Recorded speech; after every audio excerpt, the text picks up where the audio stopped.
বড়লেখায় নিশ্চার দপ্তর সম্পাদক এনামুদ্দিনের প্রবাস গমন উপলক্ষে সংবর্ধনা প্রদান অনুষ্ঠান অনুষ্ঠিত। জাতীয় সামাজিক স্বেচ্ছাসেবী সংগঠন নিরাপদ সড়ক চাই নিশ্চা বড়লেখা উপজেলা শাখার সফল দপ্তর সম্পাদক এনামুদ্দিনের প্রবাস গমন উপলক্ষে বিদায় সংবর্ধনা অনুষ্ঠিত হয়েছে। 20 মে মঙ্গলবার রাত 10টায় নিশ্চার কার্যালয়ে এ সংবর্ধনা অনুষ্ঠিত হয়।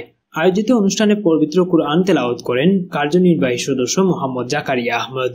এতে সভাপতিত্ব করেন নিশ্চা বড়লেখা শাখার সভাপতি সাংবাদিক তাহমিদ ইসাদ রিপন। সাধারণ সম্পাদক আইনুল ইসলামের সঞ্চালনায় শুভেচ্ছা বক্তব্য দেন সংগঠনের সিনিয়র সদস্য মোহাম্মদ জমির উদ্দিন। আমন্ত্রিত অতিথিদের বক্তব্য দেন উপজেলা ইমাম সমিতির সাধারণ সম্পাদক মুফতি জিয়াউল হক, মোহাম্মদিয়া ফাজিল ডিগ্রি মাদ্রাসার প্রভাষক ও নিশ্চা পৃষ্ঠপোষক তারেক আহমদ, ব্যবসায়ী আতিকুর রহমান, আব্দুর রাজ্জাক। অন্যদের মধ্যে বক্তব্য দেন নিশ্চার সহসভাপতি আব্দুল আজিজ, গুলাম কিবরিয়া, প্রচার সম্পাদক রেদওয়ান আহমদ, কার্যনির্বাহী সদস্য অজিত রবি দাস, শাহাবুদ্দিন, আফজাল হোসেন রুমেল, সাইদুল আহমদ সহ আরো অনেকে। এ সময় বক্তারা বলেন, কর্মের মাধ্যমে মানুষ অনন্তকাল বেঁচে থাকে। নিশ্চার দপ্তর সম্পাদক এনামুদ্দিন সংগঠনের কার্যক্রমে গুরুত্বপূর্ণ অবদান রেখেছেন। তার সাংগঠনিক দায়িত্ব তিনি সততা ও নিষ্ঠার সাথে পালন করেছেন। আমরা তার সর্বাঙ্গীন মঙ্গল কামনা করি।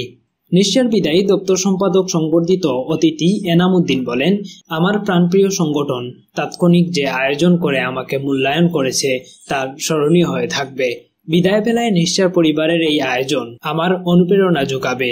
তাছাড়া সংগঠনে আমি যেভাবে ছিলাম প্রবাসী থেকেও সেভাবে থাকব এবং সংগঠনের কার্যক্রম আরো বেগবান করতে প্রবাসীদের নিয়ে সেখানে থেকে দেশ ও সমাজের কল্যাণে কাজ করে যাব। সর্বোপরি নিশ্চা পরিবারের প্রতি আন্তরিক কৃতজ্ঞতা জ্ঞাপন করছি।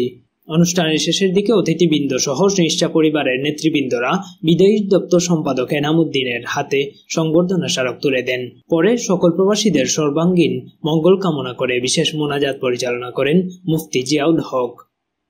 ইমরান আহমেদ, সাতমা কণ্ঠ, বড়লেখা।